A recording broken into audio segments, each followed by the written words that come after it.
우리가 읽어가는 이 스가랴서 3장의 내용에서는 스가랴에게 보여준 환상 가운데서 네 번째 환상에 해당이 되는 내용입니다. 오늘 환상의 내용은 법정의 배경을 바탕으로 해서 하나님이 모든 일들의 재판장 혹은 심판장으로 여호와 하나님이 계시고 그 앞에 여호수아가 피고인으로 서 있습니다. 그리고 이 피고인을 고소한 기소자가 누구냐? 사탄입니다. 사탄이 기소하고 또 피고인 대제사장이었던 여호수아가 있고 그에 대해서 판결을 내리고 하는 그런 광경이 이 네 번째 환상에서 소개가 됩니다. 세상에 많은 법정들이 있지만 그 세상의 법정은 궁극적으로는 하늘의 법정 혹은 하나님의 법정의 하나의 예표적인 그림자에 불과하다 하는 것을 우리가 생각해 보게 됩니다. 그래서 성경은 특별히 이런 선지서나 이런 데서 우리가 자주 확인하게 되는 내용들이 마치 하나님이 법정에 소환하셔서 모든 것을 판결하시는 그런 모습을 여러 가지로 반복적으로 표현하고 있는 것을 우리가 볼 수 있습니다. 하나님이 자기 백성들의 죄악을 하나님이 책망하실 때도 마치 법정에 소환해서 그 백성들에게 판결을 내리시는 듯 보여주기도 하시고, 오늘 우리가 읽은 이 본문 속에서는 오히려 반대 입장이죠. 하나님께서 기소하고 있는 사탄에 대해서 하나님이 오히려 책망하시고 그 피고인을 하나님이 변호하시듯 판결을 내리시는 내용들도 소개가 됩니다. 그래서 이런 법정 배경으로 주어지고 있는 환상이다, 이렇게 우리가 여길 수 있겠습니다. 여기 여호수아라고 하는 인물은 당시에 실존했던 인물입니다. 대제사장의 직분을 수행했던 인물이에요. 그래서 당시에 실존 인물을 배경으로 하면서 이 대제사장이 단순히 실존 인물뿐만 아니라 당시에 하나님의 백성들의 모습을 대표하고 있는 상징성을 띠고 있다 하는 것을 우리가 이 환상을 통해서 확인할 수 있습니다. 먼저 재판장이 되시는 여호와 하나님께서 어떠한 판결을 내리시느냐 하는 것을 우리가 알 수 있겠는데요. 1절 말씀을 가서 보시면 이렇게 표현했어요. 대제사장 여호수아는 여호와의 천사 앞에 섰고 사탄은 그의 오른쪽에 서서 그를 대적하는 것을 여호와께서 내게 보이시니라. 대제사장, 여호와의 천사, 그리고 사탄, 그리고 그 모든 일들을 판결하시는 여호와, 이 법정의 광경이 펼쳐져 보입니다. 2절에 보면 여호와께서 사탄에게 판결 내리시는 말씀이에요. 사탄아, 여호와께서 너를 책망하노라. 예루살렘을 택한 여호와께서 너를 책망하노라, 이렇게 말합니다. 기소하는 사탄에 대하여 오히려 책망하신다, 이렇게 말씀을 두 차례나 반복적으로 표현하셨어요. 그 책망하시게 되는 근거에 대해서 왜 그렇게 책망하시느냐 할 때 대제사장 여호수아를 대적했다라는 것이 하나의 근거가 되고 있다 하는 것입니다. 이 대제사장 여호수아에 대해서 하나님께서 어떻게 두둔하시는가? 불에서 꺼낸 거슬린 나무가 아니냐, 이렇게 표현했습니다. 2절에 보면 불에서 꺼낸 거슬린 나무, 무엇을 상징할까요? 하나님의 백성들이 징계를 받았던 사실들을 떠올려주는 이런 표현이 된다 하는 겁니다. 바벨론이라고 하는 나라로부터 건짐을 받아 있는 그런 상태, 그 모습이 초췌하고 그 모습이 초라해 보이는 그런 모습을 여기 불에서 꺼낸 거슬린 나무에 비유해서 표현을 했습니다. 그리고 여호수아는 3절에 보면 더러운 옷을 입고 천사 앞에 서 있다, 이렇게 표현합니다. 여호와께서 계속 판결을 내리시는데 뭐라고 말씀하시냐면 그 더러운 옷을 벗기라 말씀을 하십니다. 그 이유에 관해서 말씀하시기를 내가 너의 죄악을 제거하여 버렸으니 너에게 아름다운 옷을 입혀주리라. 이렇게 하나님이 판결을 내리셨어요.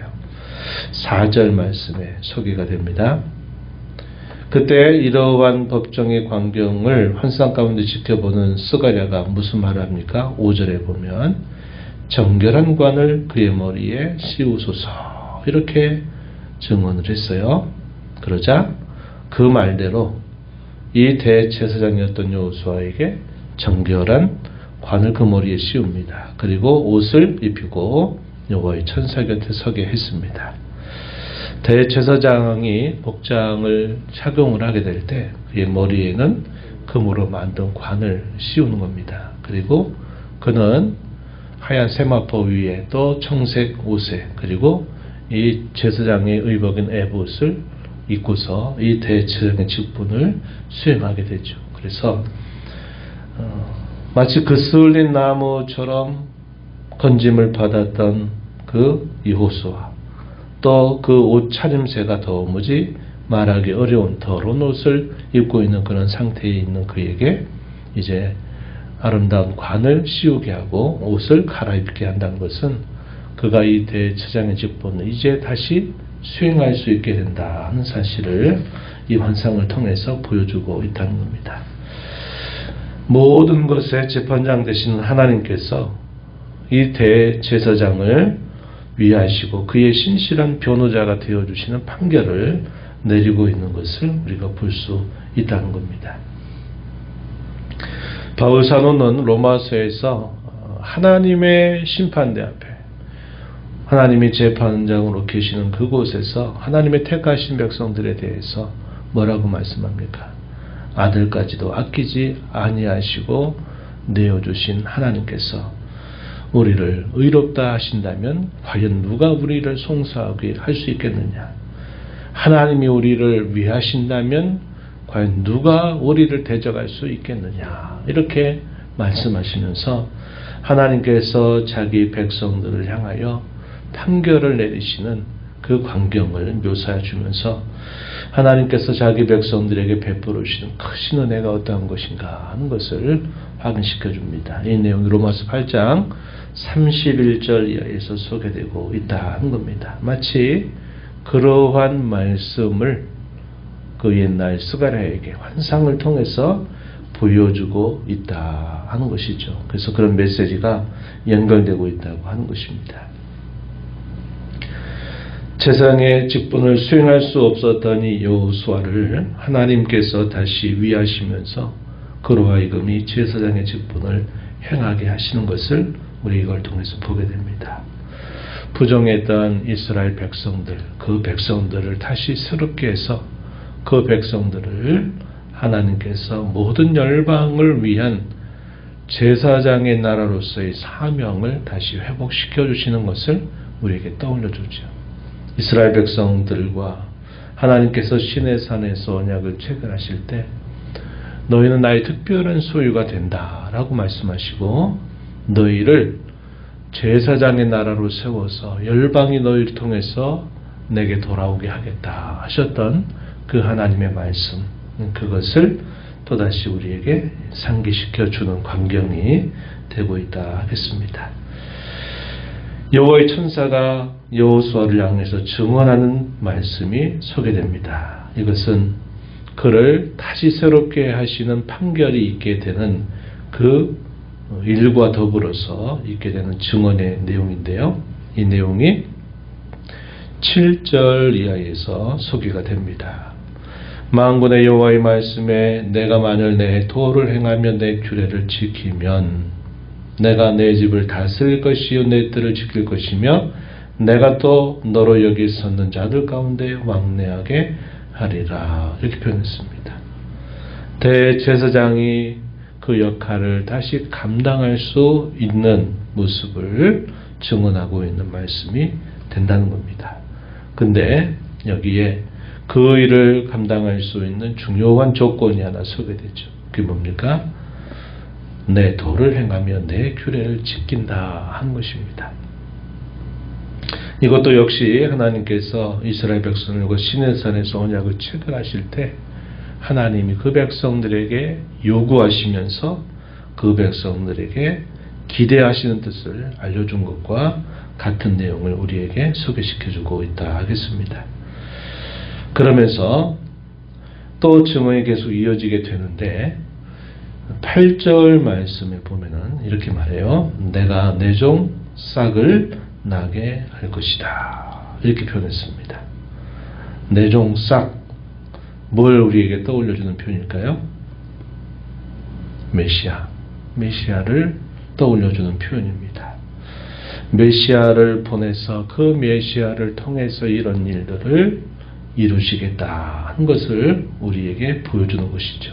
그래서 이 스가랴 선지서는 이 메시아에 대한 예언을 담고 있는 아주 중요한 선지서에 해당이 돼요. 메시아를 보내겠다. 이 내용은 이 스가랴에 앞서서 이사야 선지자도 예언한 바가 있죠. 이사야서 11장 1절 말씀에 한 싹이 나겠다. 한 싹 한 가지가 나게 하겠다. 이렇게 표현했던 예언과 같은 뜻입니다.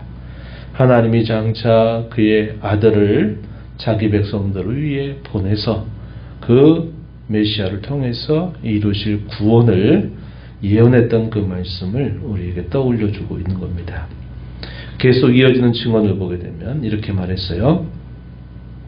9절 말씀에 내가 거기에 새길 것을 새기며 이 땅의 죄악을 하루에 제거하리라. 이렇게 표현합니다. 내가 거기가 뭐냐면 여호수아 앞에 세운 한 돌이 있어요. 거기에 새길 것이다. 새길 것을 새긴다. 이렇게 말씀했고 이 땅의 죄악을 하루에 제거하리라. 누구를 통해서 하겠다는 겁니까? 내 종 싹을 통해서 이 일을 하겠다는 거죠. 예수님이 이 땅에 오셔서 그의 죽으심을 통해서 단번에 영원한 제사를 완성하셨다는 히브리서의 이 말씀을 우리에게 상기시켜주고 있는 표현이 된다 하는 겁니다. 히브리서 10장 10절에 그 표현이 나타나고 있어요. 그래서 결과적으로 어떻게 하실 건가 할 때 마지막 10절에서 말씀하시기를 만군의 여호와가 말하노라 그날에 너희가 각각 포도나무와 무화과나무 아래로 서로 초대하리라 하셨다. 이렇게 표현했습니다. 뭘 말할까요? 제사장의 나라로 회복되는 그날, 또 그들이 정결함과 회복이 되는 그날을 말합니다. 또 안전하고 평온한 상태가 극치에 이르게 되는 그날을 여기서 포도나무와 무화과나무 아래 서로 초대할 것이다. 이렇게 말씀을 한 겁니다. 이것은 예수 그리스도를 통해서 이루시게 될 이 구원의 역사를 우리에게 잘 보여주고 있는 표현이 된다 하는 겁니다. 그래서 이 네 번째 환상의 내용들은 이 신약의 여러 성취된 말씀들과 더불어서 귀한 예언들이 잘 담아지고 있는 그런 환상의 내용이 되고 있다는 것을 알 수 있어요. 우리가 이 말씀을 통해서 마치 불에 거슬러 나무와도 같은 저와 여러분을 거룩한 백성으로 회복시키시고 정결하지 못한 제사장에게 마치 아름다운 옷을 입히고 관을 씌워 주시는 것을 통해서 제사장의 직분을 행하게 하시는 것처럼 하나님께서 저와 여러분을 왕같은 제사장, 그의 소유된 백성, 거룩한 백성으로 우리를 삼아주셨다는 사실을 우리 이 말씀을 통해서 확인할 수 있습니다. 하나님께서 그 일을 통해서 무엇을 기대하실까요? 그의 아름다운 덕을 선전하게 하려 하십니다. 베드로전서 2장 7절 이하에 그런 말씀이 소개되고 있죠. 그 말씀을 우리가 떠올려 볼 수 있다 하는 것입니다. 그리고 이런 모든 일들을 회복하시는 주체가 누구시냐? 바로 우리 하나님이시다 하는 사실이고, 이런 회복에 있어서 아주 결정적인 근거가 되는 일이 뭐냐? 메시아께서 오셔서 그가 행하실 그 일이 근거가 된다 하는 것입니다. 오늘 우리가 이 말씀 읽을 때는 2000년 전 이 땅에 탄생하신 예수님, 그분이 저와 여러분을 위해서 묵묵하게 걸어가셨던 그 순환과 십자가의 그 걸음, 그분의 죽음과 부활을 통해서 하나님이 저와 여러분에게 이러한 구원과 회복의 은혜를 베풀어 주셨다 하는 사실을 우리는 알게 되는 겁니다. 오늘 이러한 은혜를 값없이 받은 저와 여러분이 이 땅에서 거룩한 제사장처럼 하나님 앞에 사명을 잘 감당하면서 살아가야 되겠다 하는 것을 이 말씀을 통해서 우리가 깨닫게 되는 겁니다. 이런 말씀을 마음에 새기면서 저와 여러분의 남은 삶이 하나님께 값없이 은총을 받은 자로서 제사장 나라 또 거룩한 백성으로서의 사명을 잘 감당하며 살아가는 우리 모두가 되기를 바랍니다. 하나님 아버지, 이 새벽 시간 저희들을 깨워주셔서 오늘도 아버지 앞에 저희들을 불러주심을 감사드립니다. 특별히 스가랴 선지서를 통해서 스가랴에게 보여주셨던 네 번째 환상을 통해 하나님께서 그슬린 나무처럼 쓸모없었던 이 대제사장, 하나님 백성들을 대표하는 이 대제사장을 다시 새롭게 하고 그의 모든 죄를 사하셨다고 선언하시면서 멸류관을 금관을 다시 씌우고 그로 하여금 다시 아름다운 옷으로 갈아입히시면서 그로 그 사명을 감당할 것을 보여주십니다.